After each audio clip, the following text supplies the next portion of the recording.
For nearly 2 years, one man lived at the bottom of a well. No sunlight, no other human voice. To stay sane, he later said, he made friends with the only company he had: ants, frogs, and rats that shared his cell. That man was José Mujica. He spent 13 years in Uruguay's military prisons as a special prisoner. 24 years after walking free, he became president of Uruguay. He turned down the presidential palace, kept living on his small farm, drove the same beaten-up Volkswagen Beetle, and gave away nearly all of his salary. The world called him the poorest president on earth. But before any of that, he was a guerrilla fighter who nearly died in a shootout with police. This is the story of how he got from one to the other, and the country that shaped him. To understand how strange Mujica's rise really is, you need to understand what Uruguay was before it all went wrong. For most of the 20th century, Uruguay was known as the Switzerland of Latin America. Under President José Batlle y Ordóñez in the early 1900s, the country built one of the strongest welfare states in the world: free education, an 8-hour workday, and a large, stable middle class. Since 1830, Uruguay had never lost its democracy to a coup. In a region full of military takeovers, that made it an exception. By the late 1960s, that exception was starting to crack.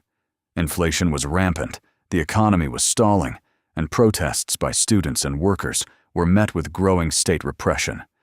Into that gap stepped a new kind of opposition, one that didn't believe in ballots anymore. In the 1960s, inspired by Fidel Castro's revolution in Cuba, a lawyer named Raúl Sendic founded the Tupamaros, a Marxist urban guerrilla group that saw armed struggle as the only way to fix Uruguay's inequality. They weren't a jungle army. They operated inside the capital, Montevideo, robbing banks and casinos, and using the money to fund their movement, earning them a reputation as a kind of Robin Hood outfit in the group's early years. In 1969, they briefly seized an entire town near Montevideo called Pando, taking over its police station, bank, and telephone exchange in a coordinated raid. A young Tupama named José Mujica led the team that captured the telephone exchange, and his squad was the only one that completed its mission without a hitch. But the group escalated. They carried out kidnappings, including of a U.S. police advisor named Dan Mitrione in 1970, whom they later killed. In March that same year, Mujica was shot 6 times by police while resisting arrest in a Montevideo bar. He survived, barely, and was captured. Prison didn't hold him for long.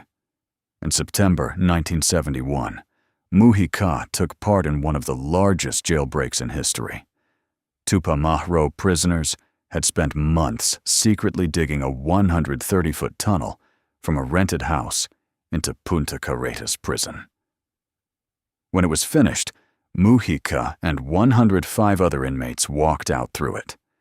Most, including Mujica, were recaptured within weeks. But by then, the Uruguayan military, trained and backed by the United States as part of its Cold War fight against communism, had already been handed sweeping new powers to crush the guerrillas. By the end of 1972, that mission was accomplished. Raúl Sendic was captured. The Tupamaros were militarily finished as a fighting force. But the military had gotten a taste of political power, and it wasn't ready to let go. On June 27, 1973, President Juan María Bordaberry, with the backing of the armed forces, dissolved Uruguay's Congress. A nationwide labor strike tried to resist for 2 weeks before it was crushed. What followed was 12 years of civic military dictatorship, lasting until 1985. The numbers from that period are staggering for a country of under 3 million people. More than 5,000 people were arrested for political reasons. roughly 200 were killed. Nearly 200 more remain disappeared to this day. At its peak, Uruguay is believed to have held more political prisoners per capita than any other country on earth. Nearly 1 in 10 Uruguayans left the country entirely. Uruguay also became a founding member of Operation Condor, a coordinated campaign by South American dictatorships, including Argentina, Chile, and Paraguay, to hunt down political exiles across borders. In 1976, 2 exiled Uruguayan politicians were assassinated in Buenos Aires as part of that campaign. Mujica spent almost this entire period in prison as one of 9 so-called hostage prisoners, held in military bases, moved without warning, kept mostly in solitary confinement under brutal conditions. That's where the nearly 2 years in a well happened.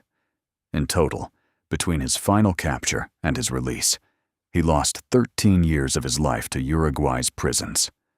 In 1985, worn down by economic crisis and a failed attempt to write a new constitution, the military negotiated its own exit.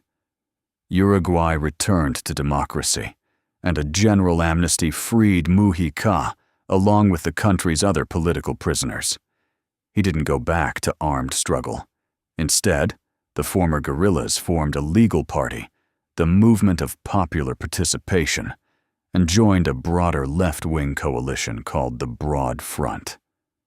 Mujica's path back into public life was gradual. Elected to Uruguay's Chamber of Deputies in 1994, then the Senate in 1999, then Minister of Agriculture, Livestock and Fisheries from 2005 to 2008. Then, in 2009, just 24 years after walking out of a military prison, José Mujica was elected President of Uruguay.